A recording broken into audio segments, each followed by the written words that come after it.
1962 में सब कुछ पलट गया। सीमा विवाद के चलते भारत चीन युद्ध हुआ और भाईचारे की जगह शक और तनाव ने ले ली। लद्दाख और अरुणाचल की सीमा की रेखाएं दोनों देशों के बीच कड़वाहट का एक और बड़ा कारण बन गई। 1962 का युद्ध भारत और चीन के बीच सीमा विवाद के कारण हुआ।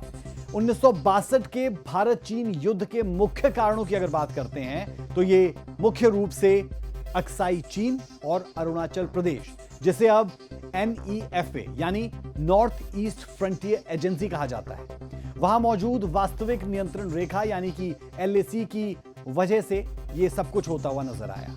चीन ने तब लद्दाख के अक्साई चीन इलाके में एक सड़क बना ली थी, जिसे भारत ने अपनी संप्रभुता पर हमला माना। वहीं चीन अरुणाचल प्रदेश के बड़े हिस्से को अपना बताता रहा। यह तनाव 1962 तक धीरे धीरे और गहराता गया और बहुत बढ़ गया।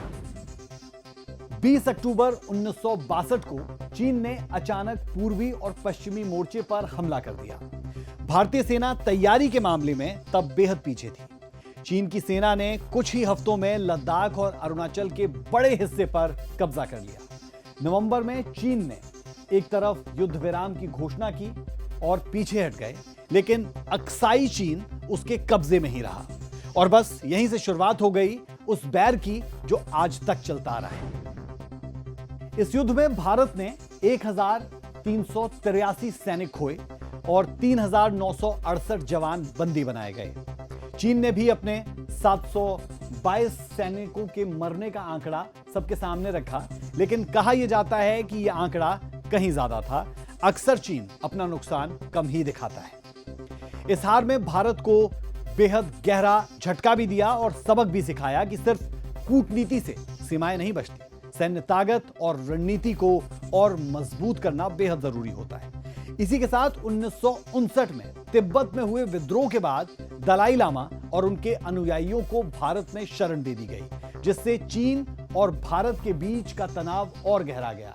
जी हां, दलाई लामा और उनके अनुयायियों को जिस तरीके से भारत में शरण दी गई, उससे चीन बेहद खफा और नाराज हुआ। भारत और चीन के बीच 1954 में हुए पंचशील समझौते का उल्लंघन इसे माना गया, जिसमें दोनों देशों के बीच भरोसे में कमी आई।